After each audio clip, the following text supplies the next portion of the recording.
नमस्कार मित्रों, आज हम पढ़ेंगे इकोनॉमिक्स का सेकेंड पार्ट जिसका नाम है सेक्टर्स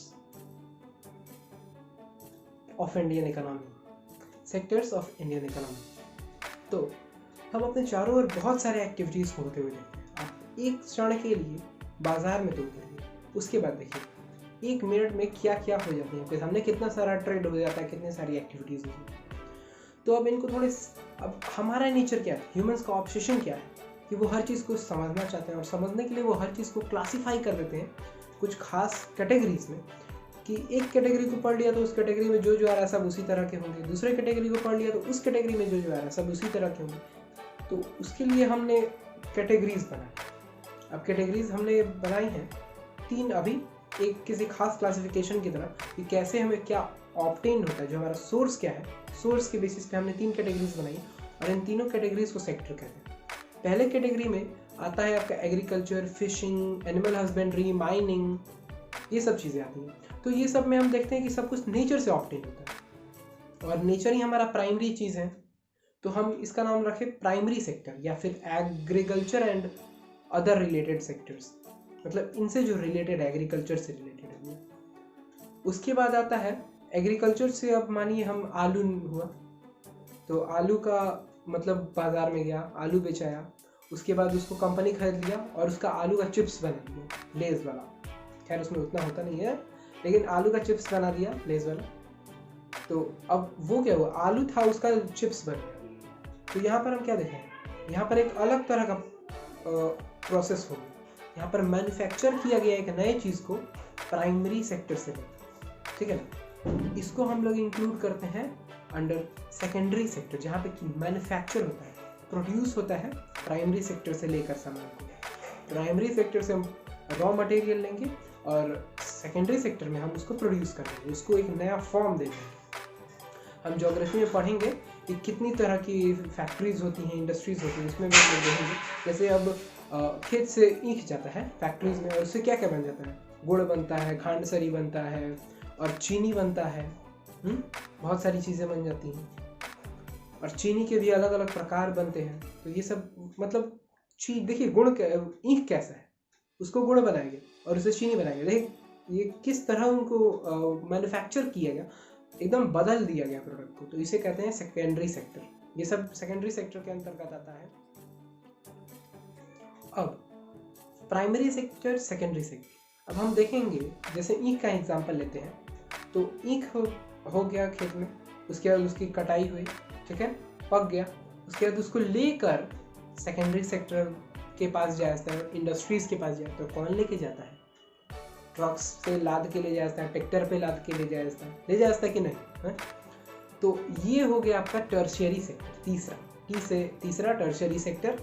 जो गुड्स पहला वाला जो था वो प्राइमरी हमको नेचर से मिला, दूसरे में गुड्स प्रोड्यूस हुआ, लेकिन इसमें केवल सर्विसेज प्रोड्यूस होंगे इस सेक्टर में, टर्शियरी सेक्टर। इसके एग्जांपल सबसे पहले टर्शियरी सेक्टर में क्या हुआ, सबसे ज़रूरी अभी के समय में ट्रेड को कराने के लिए ट्रांसपोर्ट एंड कम्युनिकेशन। ये आप सबसे पहले लिखिएगा, टीचर थूक लगाकर मार्क्स देगा, ठीक है ना।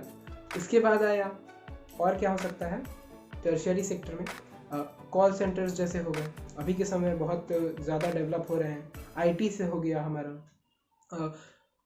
तो टर्शियरी सेक्टर वो है जिसमें केवल सर्विसेज मिलती हैं जो हमारे लिए ज़रूरी है। अब कुछ बेसिक सर्विसेज होती हैं, कैसे, क्या हो गई बेसिक सर्विसेज, जैसे हमने पहले चैप्टर में बात किया कि इनकम के अलावा और 2 चीज़ें ज़रूरी है, हेल्थ और एजुकेशन। तो हेल्थ प्रोवाइड करने के लिए डॉक्टर चाहिए, नर्स चाहिए, कंपाउंडर चाहिए, ये सब चाहिए ना। तो ये लोग आ गया आपका टर्शियरी सेक्टर में। एजुकेशन के लिए टीचर चाहिए, हेडमास्टर चाहिए, हाँ, तो ये लोग आ गया आपका सेकेंडरी टर्शियरी सेक्टर में। बाल कटवाने जाते हैं तो बार्बर हो गया, जूता बनवाना कॉबलर हो गया। ये जो ऐसे चीज़, मतलब ये हमारी सेवा करते हैं, ठीक है ना, हमको हेल्प करते हैं आगे ग्रो करने में। सर्विसेज प्रोवाइड करते हैं, कोई नया प्रोडक्ट नहीं बनाते, है कि नहीं। कपड़े गंदे हुए वॉशर मैन को दिया, वो खींच के दिए, साफ करके दिया कि नहीं। तो ये सब टर्शियरी सेक्टर के अंतर्गत है। और ये देखा जाए तो 3 हमने समझने के लिए 3 अलग किया है, लेकिन है सब इंटरकनेक्टेड एक दूसरे से, ठीक है ना। अब एक टेबल बना के दिया हुआ है हमारे बुक में, उसका अगर हम ध्यान से गहन अध्ययन करते हैं तो हमको पता चलता है कि उसमें बताया गया है कैसे डिपेंडेंस दिखाया गया, इंटरडिपेंडेंस, टर्शरी, प्राइमरी, सेकेंडरी, इन सब कैसे इंटरडिपेंडेंट। अब देखिए ना, शुगर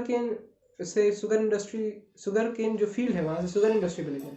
अब अगर प्राइमरी सेक्टर का जो फार्मर है वो मना कर दिया नहीं देने को, तो ट्रांसपोर्ट करने वाला उसको घाटा हो जाएगा, मैन्युफैक्चरर उसको घाटा हो जाएगा। तो यहाँ टर्शरी और सेकेंडरी सेक्टर का डिपेंडेंस हो गया। अगर फैक्ट्री उससे लेने से मना कर देगा तो प्राइमरी सेक्टर वाले को घाटा हो जाएगा। अगर टर्शरी सेक्टर जो बस ट्रक जा रहा है वो अगर पहुंचाने से मना कर दिया तो इन दोनों को घाटा हो जाएगा। कैसे घाटा हो जाएगा? तो अब बैलगाड़ी या इस पे ले जाएंगे लोग तो ज़्यादा समय लगेगा, शुगर केन की मात्रा घट जाएगी, समय के साथ घटती है। तो देख रहे हैं ना, तीनों एक दूसरे से कैसे इंटरलिंक। बहुत सारे एग्जाम्पल हमारे बुक में दिए हैं, उसे एक बार पढ़िएगा जरूर इसको सुनने के बाद, ठीक है ना। अब उसके बाद क्या है, अब जब हम इस सबको क्लासीफाई करेंगे तो बस इसके लिए थोड़ी क्लासीफाई किया, एक से एक यहाँ पे चाणक्य बैठे हैं हमारे को, तो क्लासीफाई किया गया। तो अब इसका कुछ देखा जाए, इसमें दो बातें खास तौर पे ध्यान दी कि कौन सा सेक्टर कितना ज़्यादा इनपुट देता है हमारे जीडीपी में, कितना ज़्यादा उनका योगदान है, शेयर है हमारे जीडीपी में, पहली बात। और कौन सा सेक्टर ज़्यादा लोग को एम्प्लॉय करता है, कितने ज़्यादा लोग को बेरोजगारी देता है, कौन सा सेक्टर, ये देखा। अब और यहाँ पे हम अब ये हमारा नया टॉपिक शुरू होता है जिसमें कंपेयरिंग द सेक्टर्स। अब हम सेक्टर्स कंपेयर करेंगे इन दो क्राइटेरिया के लिए। और हम जीडीपी कंपेयर करने के लिए हमको पता करना होगा कि हर एक सेक्टर से कितना आय निकल रहा है, कितना हमें उससे पैसा मिल रहा है हर एक सेक्टर से। तो ये कैलकुलेट कैसे करते हैं, ये तो अभी हम लोग पढ़े ही नहीं। तो अब वहीं हम लोग को ये पढ़ाएगा हमारा बुक कि जीडीपी निकालने, ये काफ़ी मासिव टास्क है और ये हमारा बोर्ड करता है। जीडीपी कैलकुलेशन का काम है ये सेंट्रल गवर्नमेंट, और जो ये जीडीपी कैलकुलेशन का काम है ये सेंट्रल गवर्नमेंट मिनिस्ट्री करती है, ठीक है ना। तो अब इकोनॉमिक्स कैसे सजेस्ट करते हैं कैसे काउंट करना चाहिए। अब चलिए एक उदाहरण लेके चलते हैं। जैसे कोई गेहूँ उपजाया, ठीक है, तो वो 5 रुपये पर केजी बेच रहा है। वो कोई फ्लोर मिल वाला, आटा पीसने वाला खरीद लिया उससे, तो और पीस कर वो जो आटा बेचेगा वो 8 रुपया पर केजी बेच रहा है। कोई फैक्ट्री वाला उस 8 रुपये पर केजी को खरीद लिया और उससे बिस्किट बना दिया कुछ और अपने इनपुट्स मिलाकर, और वो 15 रुपये किलो, मतलब उसका बिस्किट का दाम आया। तब हमारा जो फाइनल बिस्किट जो मार्केट में जाएगा उसका दाम कितना हो। अब जो आखिरी बेचने वाला वो ये तो नहीं सोचेगा कि सबसे पहले था 8 रुपया, फिर 15 रुपया, 8 रुपया, फिर 10 रुपया, फिर 15 रुपया, तो 25, ऐसे तो 33 रुपया आ रहा है, 33 आ रहा है। तो क्या ये सही तरीका है?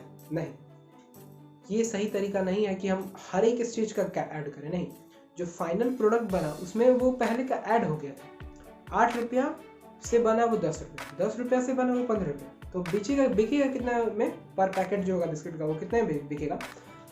15 रुपया के भाव से बिकेगा बाजार में। आपको भी शुरू में ये एनालॉजी अजीब लगी होगी, कह रहे सबको तो पता ही है ये बात। तो ये अभी हमको छोटे लेवल पे आसान दिख रहा है, लेकिन जब वो हायर लेवल पे जाएगा, जब ये मासिव काम होगा, बहुत ज़्यादा अमाउंट का काम होगा, करोड़ों में होगा, अरबों में होगा, तब इसको कैलकुलेशन में थोड़ा दिक्कत होता है। इसीलिए इकोनॉमिस्ट जो होते हैं वो हर चीज़ का एक वे बताते हैं, उसको स्टेट डाउन कर देते हैं, जॉट डाउन कर देते हैं कि ऐसे ही होगा। ये तो कितना लोग गलत कॉन्सेप्ट भी तो लगा सकता है, अजूबा है सब दुनिया में, ठीक है। अब आगे बढ़ते हैं। ये तो हमने जान लिया कि कैसे कैलकुलेट करते हैं। तो उसके बाद हमारे बुक में ग्राफ दिए गए हैं। कितना हो गया? अब हमको जानना है क्या क्या। पहली चीज़ अपने भारत के बेसिस पे, भारत क्या है, एक डेवलपिंग कंट्री है, तो हमें जानना है कि कौन सा जो सेक्टर है वो ज़्यादा शेयर देता है जीडीपी में, और कौन सा सेक्टर ज़्यादा लोग को एम्प्लॉयमेंट देता है। ये दो बातें जाननी है। अब ज़रा जो डेवलप्ड कंट्री है उनको ज़रा देखा जाए, उनका हिस्टोरिकल बैकग्राउंड कैसा रहा। तो देखने में यही आया कि पहले सब प्राइमरी सेक्टर पे बेस्ड, शुरू में सब प्राइमरी सेक्टर पे थे, ठीक। इसके बाद जैसे जैसे समय बीता, काफ़ी समय तक लोग जब उपज पर्याप्त हो गया तो लोग दूसरे काम शुरू कर दिए, लेकिन काफ़ी हद तक वो सब भी प्राइमरी पे ही बेस्ड था, तो उसको भी हम प्राइमरी में ही कैलकुलेट करेंगे। मतलब पहले खेती हुआ, उसके बाद गाय बकरी अपना पोसने लगाए लोग, उसके बाद आगे बढ़ा एनिमल हस्बेंड्री पे आ गया, बाकी सब चीज़ों को। तो उसके बाद जब हुआ हमारा इंडस्ट्रियल रेवोल्यूशन, उसके बाद आया हमारा सेकेंडरी सेक्टर ग्रो में, ठीक है। सेकेंडरी सेक्टर में क्या हुआ कि जैसे पता है सिल्क को ले गया, सिल्क तो कपास है केवल, हाँ कॉटन को ले गया खेत से, ठीक है, किसान से खरीद के कॉटन ले गया और बना के ला दिया कपड़ा ला दिया इतना कि हल्का कि हवा में उड़ गया। भारत के कपड़े ऐसे हुआ करते थे जो हवा में उड़ जाए, उनकी तारीफ में बताया गया इतनी अच्छी क्वालिटी के हुआ करते थे। तो देखिए कैसे कन्वर्ट कर दिया गया। तो ये हो गया अब सेकेंडरी सेक्टर, कैसे एकदम बदल दिया गया प्रोडक्ट को, यही हो गया। तो हिस्ट्री जो डेवलप्ड कंट्रीज जो अभी डेवलप हो गई उन्हीं को ना हम लोग को फॉलो करते हैं। ऐसे हम लोग अब अंधाधुन फॉलो करने लगते हैं, वो ओवर हो जाएगा, लेकिन देखते हैं उन्हीं से थोड़ा थोड़ा हम लोग सीखते हैं। पहले प्राइमरी सेक्टर था, फिर सेकेंडरी सेक्टर हुआ, और अचानक से आखिरी 100 साल में, आखिरी 100 नहीं, आखिरी 100 या 50 सालों में ही ये टर्शियरी सेक्टर एक नया अचानक से ग्रो क्यों किया, ये पहले से भी था, लेकिन खास तौर पे आईटी, कंप्यूटर, इंटरनेट, इनके कारण बहुत तेज़ी में ग्रो किया, इसलिए ये नया सेक्टर ही हम लोग को बनाना पड़ा। आगे जाएंगे लोग तो एक और सेक्टर मिलेगा, क्वार्टरनरी सेक्टर। हम लोग सैम्पल पेपर में ये प्रश्न भी पूछा था, खैर अभी उस पर ध्यान नहीं देना हमको, ये 3 ही सेक्टर लेके चलते हैं। तो देखिए शिफ्ट कैसे हुआ, एग्जाम में पूछता है। प्राइमरी सेक्टर आया, उसके बाद सेकेंडरी सेक्टर, फिर टर्शियरी सेक्टर नॉर्मल। लेकिन इंडिया है ये तो थोड़ा अलग है, तो इसमें थोड़ा अजीब देखने को मिला। यहाँ देखा गया कि हमारे बुक में एक ग्राफ बना के दिया गया है, जिसमें 1973-74 का कंपैरिजन है और 2013-14 का कंपैरिजन। अगर कोई गलती हो जाती है तो माफ़ करना, मेरे बुक में ऐसा ही कुछ डाटा है लगभग। तो उसमें दिखाया गया है कि काफ़ी कम हमारा जीडीपी है तीनों सेक्टर से, और तीनों सेक्टर में एग्रीकल्चर का ज़्यादा है, सेकेंडरी का कम है, टर्शियरी का भी कम है। सेकेंडरी टर्शियरी अपना एकदम मतलब बच्चा है, समझ भी उसमें कच्चा आम है, मेन प्राइमरी सेक्टर। लेकिन 2013-14 में क्या हुआ, टोटल जो जीडीपी का परसेंट होगा उसमें आधा से ज़्यादा प्राइमरी और टर्शियरी हो गया, और जो हमारा एग्रीकल्चरल टर्शियरी और सेकेंडरी हो गया, और जो एग्रीकल्चरल सेक्टर है वो घट गया। ध्यान से सुनिए, बाकी देशों में प्राइमरी से सेकेंडरी, सेकेंडरी से टर्शियरी, हमारे देश में टर्शियरी सेक्टर बहुत तेजी में ग्रो कर रही है। ग्राफ ध्यान से देखिए, अपने बुक अभी उठे साथ में रखिएगा पढ़ते हो, तो ग्राफ में आप देखेंगे क्या, तो ग्राफ में हम यहाँ देख सकते हैं कि टर्शियरी सेक्टर ओवर ग्रो हो गया, और प्राइमरी सेक्टर वो थोड़ा सा ग्रो हुआ है, और मैन्युफैक्चरिंग सेक्टर जो है, इंडस्ट्रियल सेक्टर, वो अभी ठीक है, लेकिन सबसे ज़्यादा ग्रो हुआ है टर्शियरी सेक्टर। अब क्यों हुआ है, क्यों टर्शियरी सेक्टर ग्रो हुआ है, ये प्रश्न बहुत जरूरी है, और ये हम खुद से रिलेट करके कर सकते हैं लोग, बहुत आसान इसका आंसर है। 5 पॉइंट सीधा दिए जाएगा। सबसे पहले टर्शियरी सेक्टर जो होता है वो बेसिक नीड्स को प्रोवाइड करता है। क्या, डॉक्टर का, सबसे पहले डॉक्टर का, हेल्थ केयर के लिए doctor, nurse, compounder. Educational sector में टीचर का सर्विस हो गया, बार्बर, कोबलर, वॉशरमैन, ये सब चीज़ों को प्रोवाइड करता है। बेसिक सर्विसेज प्रोवाइड किया टर्शियरी सेक्टर। अच्छा, टर्शियरी सेक्टर में हमने पढ़ा कि ट्रांसपोर्ट एंड कम्युनिकेशन होता है, मतलब ये ट्रेड को हेल्प करता है। ट्रेड किसके बीच, प्राइमरी और सेकेंडरी सेक्टर के बीच ट्रेड होता है। तो जैसे जैसे प्राइमरी और सेकेंडरी सेक्टर बढ़ेगा वैसे वैसे टर्शियरी सेक्टर बढ़ना ही है। पहला कारण कि बेसिक सर्विसेज प्रोवाइड करता है, दूसरा प्राइमरी और सेकेंडरी सेक्टर जैसे जैसे ग्रो करेगा टर्शियरी को अपने आप करना है, क्योंकि ये कम्युनिकेशन और ट्रांसपोर्ट का मामला है, ठीक है, तो ये जाहिर सी बात है ग्रो करेगा। अच्छा, उसके बाद आता है कि अब समय के साथ देखा गया कि पहले, अभी से 100 साल पहले, या 100 साल नहीं 50 साल पहले, जो मजदूर 10 रुपये कमाता था वो अब 100 रुपये कमाता है। इनकम में वृद्धि हुई, तो जब लोग टर्शियरी सेक्टर में आने लगे तो उनकी इनकम ज़्यादा हुई, या समय के साथ इनकम जब बढ़ा तो लोगों का बाहर निकलने लगे लोग, मतलब लोग अब एक्स्ट्रा सर्विसेज खोजने लगे, लोग होटल में खाना खाने जाने लगे, थिएटर में घूमने लगे, प्राइवेट हॉस्पिटल से उनकी मांग बढ़ गई, प्राइवेट स्कूल्स चाहने लगे कि हमारे बच्चों को बाकियों से अलग मिले। खैर प्राइवेट स्कूल का तो हम हाल जानते हैं, फिर भी मतलब वो लोग एक्स्ट्रा अपने आप को एक्स्ट्रा वेरिएंट फील दिलाना चाहते थे, थोड़ा अपर लेवल का फील। तो अब नए नए ये सब चीज़ शुरू हुई। अब लोग देखिए यहाँ पे प्राइवेट हॉस्पिटल, प्राइवेट स्कूल, ये खुद तो टर्शियरी सेक्टर है, तो हो गया टर्शियरी सेक्टर डेवलप। 3 पॉइंट आया, ठीक है। लोग के तनख्वाह, तीसरा पॉइंट था लोग का तनख्वाह बढ़ा, तो लोग बाहर की चीज़ों में खर्च करने लगे, होटल में, टूरिज्म में, घूमने जाने लगे कहीं कहीं पे। तो ये सब चीज़ से टर्शियरी सेक्टर, ये भी सब तो टर्शियरी सेक्टर नहीं है ना। कहीं घूमने गए तो हम क्या सर्विस, कोई सर्विस ही ना प्रोवाइड हुआ, गुड्स तो बना नहीं, हम घूमने गए, टूरिज्म पे गए, क्यों मनाली गए, शिमला में, तो वहाँ तो घूमने गए क्यों। 3 बातें। उसके बाद क्या, उसके बाद जो सबसे ज़रूरी है वो कि अचानक से नहीं, मतलब ये आखिरी 50 साल में देखा गया कि आईटी जो है वो ज़्यादा तेज़ी से डेवलप हो गया। कम्युनिकेशन टेक्नोलॉजी जो था ये बहुत तेज़ी से डेवलप होने लगा, और ये आईटी की ही बदौलत है जो टर्शरी सेक्टर का इतना ज़्यादा आउटपुट है, जो जीडीपी में शेयर है ये टर्शरी सेक्टर का ही इतना ज़्यादा है, क्योंकि लोग टर्शरी सेक्टर के पीछे आकर्षक होते हैं क्या, इसीलिए तो आईटी जो है इसकी बहुत बड़ी देन है। और आगे हम पढ़ेंगे कि आईटी जो है, आईटी में क्या है, कम्युनिकेशन सिस्टम डेवलप हो गया, आईटी हो गया आपका एग्जांपल कॉल सेंटर हो गया। अब देखिए ना, हर जगह कहीं भी जाइएगा लोग कंप्यूटर रख रहा है कैलकुलेशन के लिए, तो आईटी सेक्टर होने गया हर जगह। तो अब लोग कोई ना कोई प्रोफेशनल रख रहा है कि हमारा जो बिजनेस है आगे बढ़े, तो आईटी सेक्टर वहाँ पे आगे हम पढ़ेंगे अगर आने वाले चैप्टर्स में कि ग्लोबलाइजेशन चैप्टर में ही पढ़ेंगे कि ग्लोबलाइजेशन संभव नहीं हो पाया है टर्शियरी ये आईटी के कारण। और ग्लोबलाइजेशन जो है ये क्या है, ट्रेड है। ट्रेड में क्या होता है, ट्रेड मतलब ग्लोबलाइजेशन जब हुआ तो हम यहाँ से अब आगे एग्जांपल पढ़ेंगे एक, जिसमें बताया गया है कि लंदन में किसी को मैगजीन निकलवाना है तो वो दिल्ली में कोई डिज़ाइनर है, उसके पास कॉन्टेंट, अपना जो कंटेंट है वो लिख के भेज दिया, यहाँ से डिज़ाइन हो गया है और वो ऑनलाइन चला गया है वहाँ पर कि मैगजीन का डिज़ाइनिंग कैसा होगा, वहाँ पे वो अपना पेपर के रूप में, हार्डवेयर के रूप में निकल गया है वो मैगजीन, और पेमेंट भी ऑनलाइन ही होगा। तो देखिए वो हमको डाटा जो है वो भेजा ऑनलाइन। ग्लोबलाइजेशन मतलब दूसरे एक देश से दूसरे देश में जब ट्रेड होता है तो उसे ग्लोबलाइजेशन मतलब वैश्वीकरण, ठीक है ना। तो ग्लोबलाइजेशन जब बढ़ा तो सरकार को भी ग्लोबलाइजेशन करना पड़ा। ग्लोबलाइजेशन से हमें फ़ायदा भी हुआ, तो ग्लोबलाइजेशन जब किए तो टर्शियरी सेक्टर भी ग्रो कर गया। यहाँ पे देखिए ना, अब हमको पैसा मिला, वो जो मैगजीन वाला है वो जो डिज़ाइन बना के भेज दिया वापस, तो उसको पैसा कैसे मिला, ई बैंकिंग से मिला, वो भी ग्लोबलाइजेशन का पार्ट है, टर्शियरी सेक्टर का पार्ट है। 5 पॉइंट, ठीक है कि वेयर आर द मोस्ट, अच्छा अब where are most of the people employed. अब अगला जब ग्राफ देखेंगे हम लोग तो उसमें क्या दिखाया गया है कि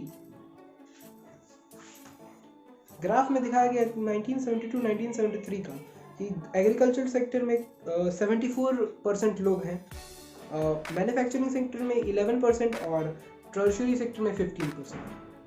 11-12 में क्या हुआ है कि एग्रीकल्चर में 49%, देखिए उसके बाद 24% मैन्युफैक्चरिंग सेक्टर में और 27% टर्शियरी सेक्टर। एक खास बात ध्यान रखिए, 13-14 में मतलब लगभग उसी के पास टर्शियरी सेक्टर जो है वो बहुत ज़्यादा उसका जीडीपी में शेयर है, लेकिन यहाँ पे देखिए ना कम लोग को एम्प्लॉयमेंट मिल रहा है। क्यों कम लोग को एम्प्लॉयमेंट मिल रहा है, क्या कोई यहाँ पर मैल फंक्शनिंग हो रहा है, किस कारण से, क्यों अधिकतम लोग यहाँ पर जब टर्शियरी सेक्टर हमको इतना इनपुट दे रहा है तो और लोग को हम टर्शियरी सेक्टर में भेजें। अब ये नहीं कह रहा कि रीढ़ की हड्डी ही तोड़ दी जाए, एग्रीकल्चर सेक्टर ही बर्बाद कर दिया जाए, मतलब क्यों यहाँ पर जब वो इतना कम इनपुट दे रहा है तो इतना ज़्यादा लोग को क्यों खा रहा है, वो इतने ज़्यादा लोग को क्यों, हमारे इतना ज़्यादा यूथ को क्यों वहाँ जाने दिया जा रहा है। टर्शियरी सेक्टर में भी भेजा जाए, मैन्युफैक्चरिंग सेक्टर में भी भेजा जाए, क्या कारण हो सकते हैं इसके। सबसे पहले इसमें पॉइंट वाइज हम लोग कारण देते चलेंगे, तो पॉइंट बनाते चलिएगा। सबसे पहला एम्प्लॉयमेंट क्यों नहीं हुआ, क्यों लोग वहाँ टर्शियरी सेक्टर में एम्प्लॉयड नहीं, मैन्युफैक्चरिंग में उतना है। सबसे पहले एम्प्लॉयमेंट होगा ही नहीं तो कहाँ से कोई जाएगा, सबसे पहला कारण हमको ये देना है, एम्प्लॉयमेंट की कमी है। दूसरा कारण देना है कि जो टर्शियरी सेक्टर है वो समय के साथ काफ़ी टर्शियरी सेक्टर जो है वो समय के साथ 14 गुना बढ़ा, और जो एम्प्लॉयमेंट है उसका वो 5 गुना बढ़ा। ऐसे ही डाटा चाहे तो दे सकते हैं, मतलब हमको क्या लिखना है, एक्सपोनेंशियली बढ़ा, ठीक है ना। तो पहला बात, एम्प्लॉयमेंट नहीं जनरेट हुआ तो कहाँ से आदमी को उसमें लगाएंगे आप। दूसरा कि जो टर्शियरी सेक्टर और सेकेंडरी सेक्टर इसमें एक्सपोनेंशियली आपका आउटपुट जीडीपी शेयर बढ़ा, लेकिन एम्प्लॉयमेंट एक्सपोनेंशियली नहीं बढ़ा, उतना ज़्यादा तेज़ी से नहीं बढ़ा, ठीक है। वहाँ पे बुक में भी दिया है कुछ इतने टाइम्स बढ़ा, तो वो आप एग्जैजरेट करने के लिए, अट्रैक्ट करने के लिए आप वो सब लिख सकते हैं, अट्रैक्ट करने के लिए, ठीक है। अगला यही कि हम देख रहे हैं कि आधा से ज़्यादा जो हमारा कंट्रीब्यूशन है जीडीपी में वो हमारा कहाँ से जा रहा है, सेकेंडरी सेक्टर और टर्शियरी सेक्टर से जा रहा है। कहाँ से जा रहा है, सेकेंडरी सेक्टर और टर्शियरी सेक्टर से जा रहा है कि नहीं। लेकिन फिर ये प्राइमरी सेक्टर इतना ज़्यादा लोग को क्यों खा रहा है, क्या इसका मतलब हो सकता है। मतलब कुछ लोग उसमें ज़्यादा है, और अगर ओवर लोग काम कर रहा है तो कुछ लोग को अगर हम उसमें से निकाल कर दूसरे सेक्टर में लगा भी देते हैं तो शायद हल समाधान मिल जाए हमें क्या।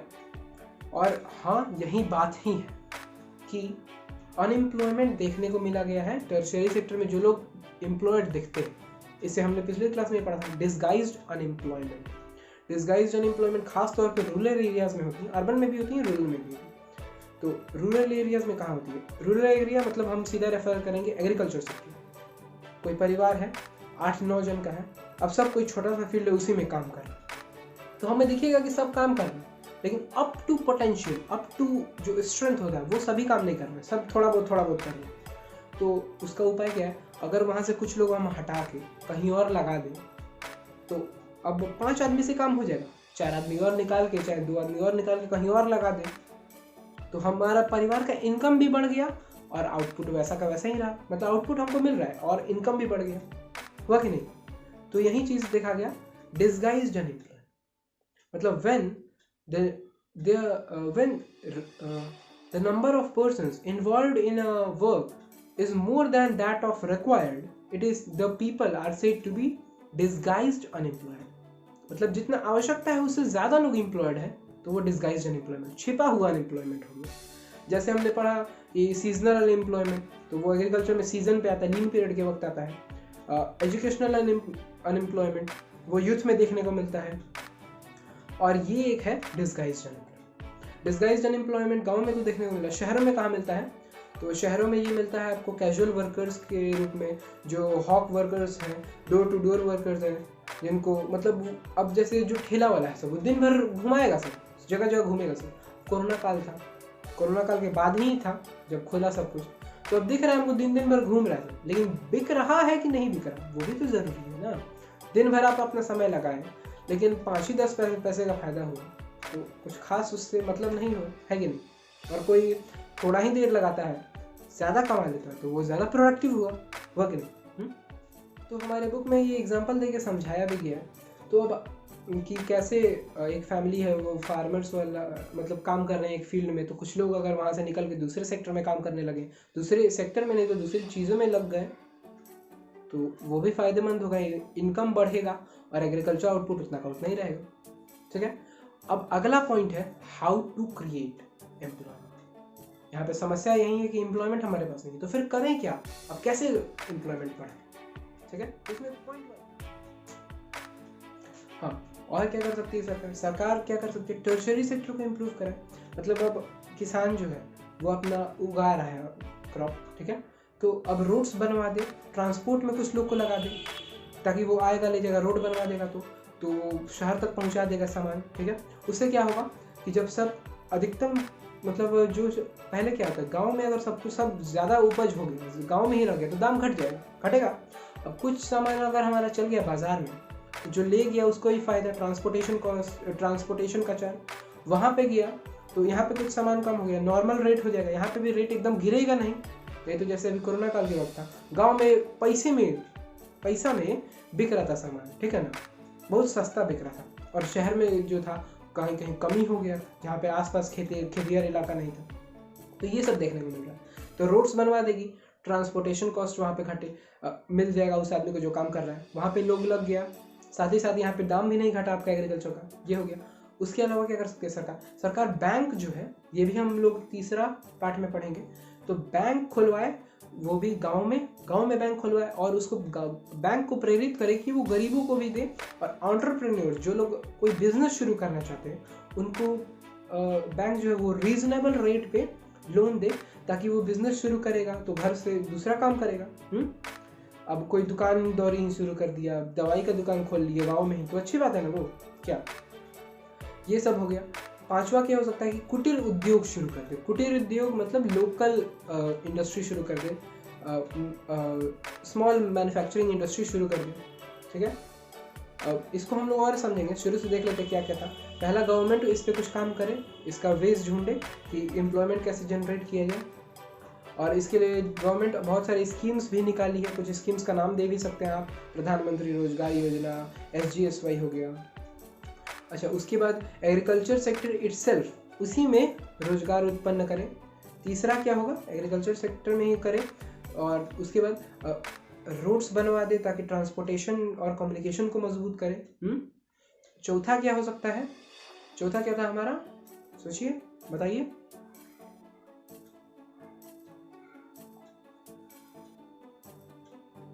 चौथा था कि सरकार जो है बैंक खुलवा दे गांव में ही, और वो लोगों को लोन दे ताकि वो बिजनेस शुरू कर सके, रीजनेबल रेट पे लोन दे।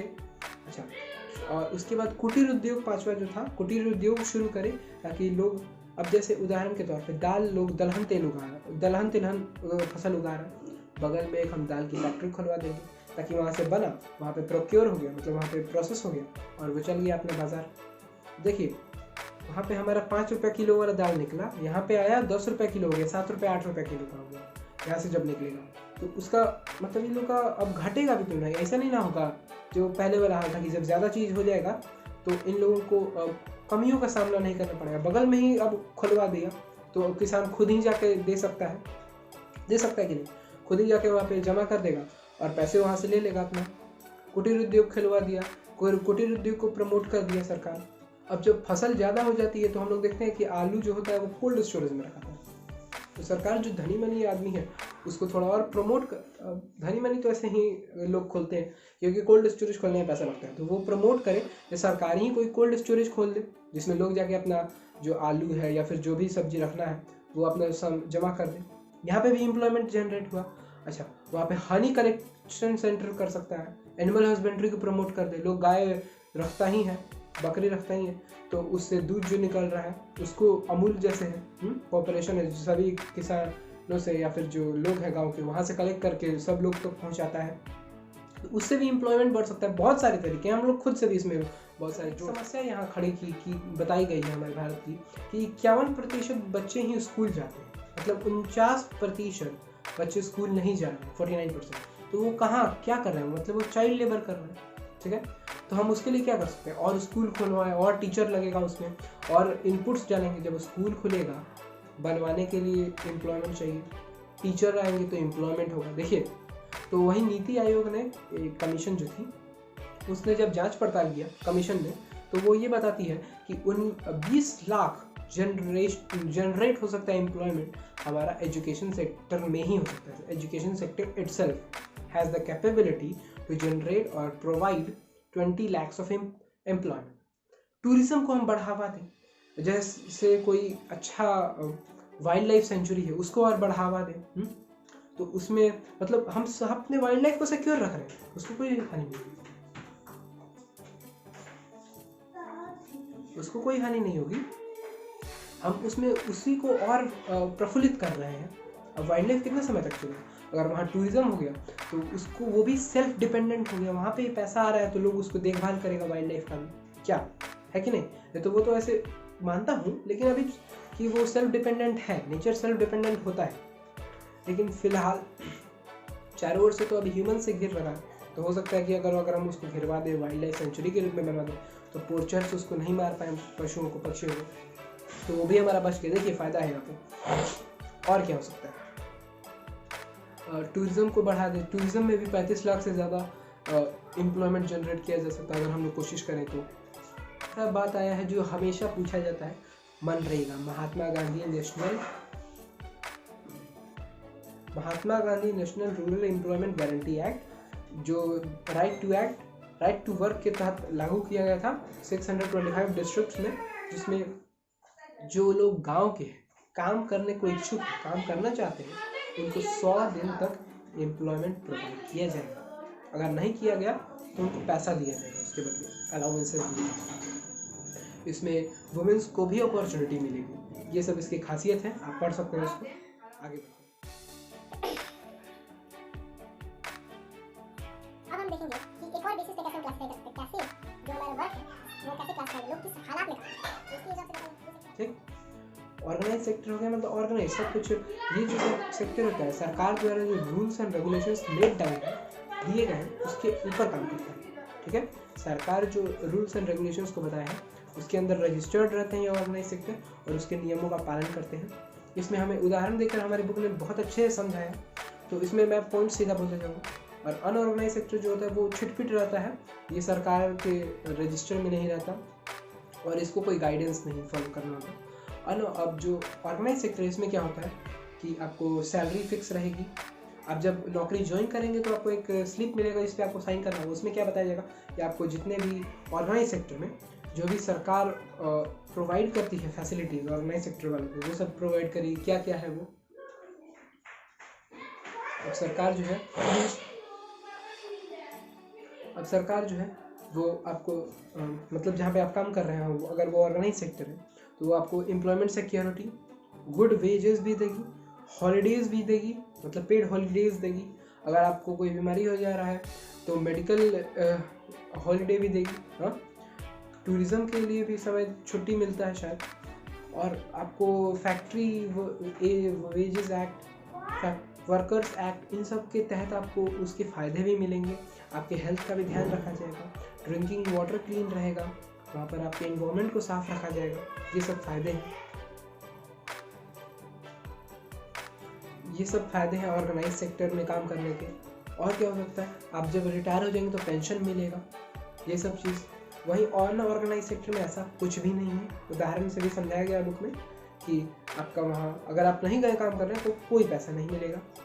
गए काम करने तो पता नहीं है कितना बजे तक काम करना कराया जा सकता है, ज़्यादा भी हो सकता है, कम भी हो सकता है, आपको कभी भी नौकरी पर से भी हटाया जा सकता है। ये सब अनऑर्गेनाइज सेक्टर है। ऑर्गेनाइज सेक्टर में आपको व्यवस्थित ढंग से सारे रूल्स एंड रेगुलेशंस का पालन करना पड़ेगा। ऑर्गेनाइज सेक्टर में अगर किसी वर्कर को कोई हानि हो जाती है तो उसकी भरपाई भी की जाती है। अनऑर्गेनाइज सेक्टर में ऐसा कुछ नहीं है कि प्रॉफिट कमाने के लिए जो कंपनीज होती हैं वो सरकार के जो ये रूल्स एंड रेगुलेशंस है लेट डाउन उनसे बचती हैं, अपने आप को अनऑर्गेनाइज सेक्टर में ला देती हैं। तो आजकल देखा जा रहा है ग्लोबलाइजेशन के बाद कि बहुत ज़्यादा अनऑर्गेनाइज सेक्टर बढ़ गए हैं। ऑर्गेनाइज सेक्टर है लेकिन अनऑर्गेनाइज सेक्टर बढ़ गए हैं। तो और लोगों को ये सब हेल्थ का ध्यान नहीं रखा जा रहा है, उनको पेंशन नहीं दिया जा रहा है, मतलब रिटायर होने के बाद उनको रेगुलरिटी नहीं, उनके जॉब में कभी भी हटाया भी जा सकता है। तो अनऑर्गेनाइज सेक्टर में इन सब चीज़ों को कैसे इंश्योर किए, तो आप पूरा पेज पढ़ लीजिएगा, आपको ऐसा कुछ नहीं दिया गया, सीधा कहा गया है सरकार की ये काम है, सरकार को करना चाहिए। कुछ बातों को दिखाया गया है कि बहुत सारे लोग डिस्क्रिमिनेटेड होते हैं, SC STs जो हैं वो लोग खास तौर पे देखे जाते हैं, गरीब जो हैं जो शुरू से पिछड़े हैं वहीं लोग अनऑर्गेनाइज सेक्टर में काम करते हैं और उनको बहुत सारे कष्ट होते हैं, दुख होते हैं। ठीक है, तो इसी को बताया गया है और कुछ इसमें कुछ खास नहीं बताया गया कैसे प्रोटेक्ट किया जा सकता है, वहीं की सरकार इस पे कोई काम करे। एक और क्लासिफिकेशन हुआ है पब्लिक सेक्टर और प्राइवेट सेक्टर पे। ठीक है, तो पब्लिक सेक्टर वो जो सरकारी चीज़ें हैं जैसे बस स्टैंड हो गया, रेलवेज हो गई, रोड्स हो गए, ये सब सरकार के। और कुछ एक प्राइवेट सेक्टर हो गया, जैसे प्राइवेट स्कूल्स हो गए, ऑफिसेज हो गए। एग्जांपल में हो गया टिस्को हो गया, टाटा मोटर्स हो गए, वही टाटा का TISCO। और क्या हो सकता है, रिलायंस हो गया, रेल हो गया, सेल हो गया। ये सब जो है ये आपका प्राइवेट कंपनीज हो गई। अगर गलत बोल दो तो माफ़ करना। तो अब क्या इसमें दिखाया गया कि जो प्राइवेट होते हैं वो इस मोटिव से काम करते हैं कि उनको ज़्यादा फ़ायदा चाहिए। ठीक है, तो वो फ़ायदे के मोटिव से काम करते हैं और वो सर्विसेज प्रोवाइड करते हैं, लेकिन जो बहुत बेसिक सर्विसेज हैं जो वेरी इंपॉर्टेंट है, वेरी क्रूशियल, वो सब प्राइवेट सेक्टर में नहीं आते, पब्लिक सेक्टर में ही आते। अब धीरे धीरे प्राइवेटाइजेशन हो रहा है तो भविष्य में हो सकता है 5-10 साल में वो सब दिखने लगे, लेकिन फिलहाल तो नहीं। तो पब्लिक सेक्टर के अंतर्गत वो सब आते हैं चीज़ें जिसमें बहुत ज़्यादा पैसा लगता है, और जो अगर प्राइवेट सेक्टर वो करे तो वो ज़्यादा चार्ज भी करेगी, जो संभव नहीं। पब्लिक सेक्टर पीपल वेलफेयर के लिए, पब्लिक वेलफेयर के लिए काम करता है। वो ऐसे कामों को लेता है जो अति ज़रूरी है, अति आवश्यक है, उनको लेता है और रीजनेबल रेट पे प्रोवाइड करता है। जैसे आप शहर में जाएंगे तो वहाँ पे आपको वाटर का सप्लाई पाइपलाइन चलता है, तो वो सब जो है वो पब्लिक सेक्टर करता है। रेलवेज जो है ये सब भी पाइपलाइन ही पब्लिक सेक्टर ही करता है।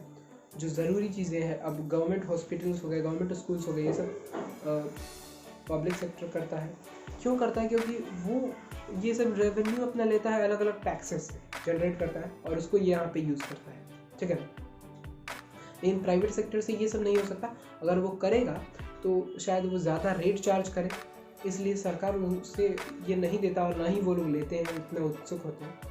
लेकिन अब धीरे धीरे हो सकता है भविष्य में प्राइवेटाइजेशन देखने को मिले, जो काफ़ी हद तक अच्छी बात भी है।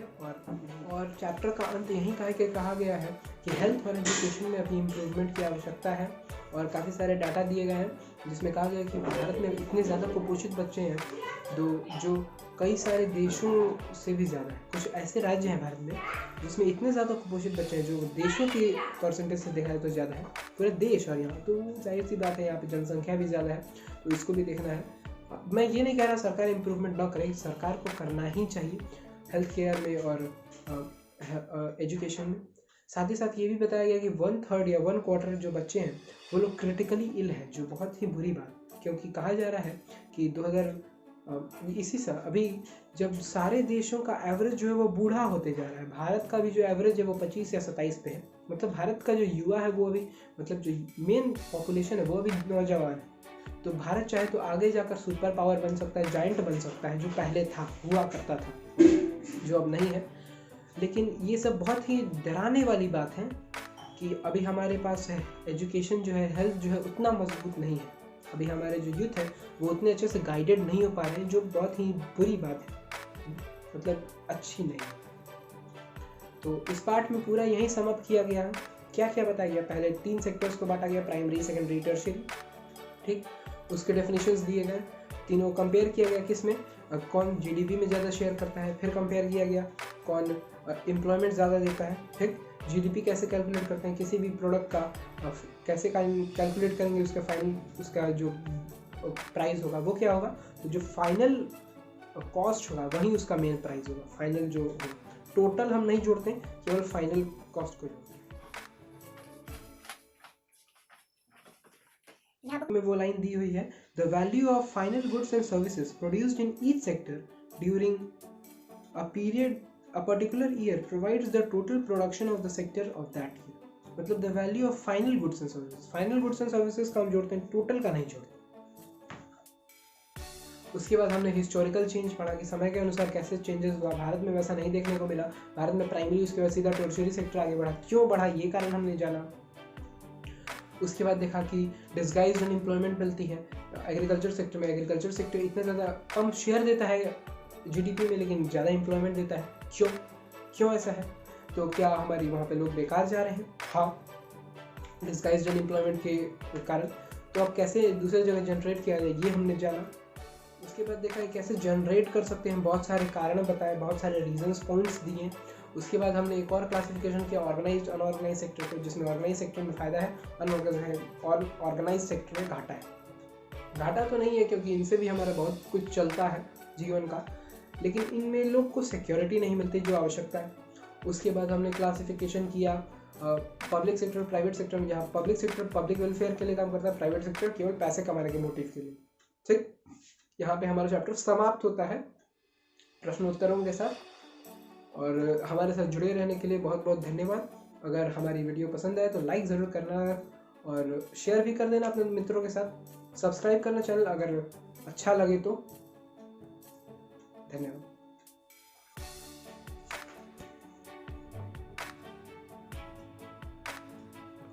जब इतने लंबे सफ़र को कवर कर ही लिया तो अभी वीडियो लाइक और शेयर कर ही दो, और चैनल के और वीडियोस देखो। अगर अच्छे लगते हैं तो चैनल सब्सक्राइब भी कर देना।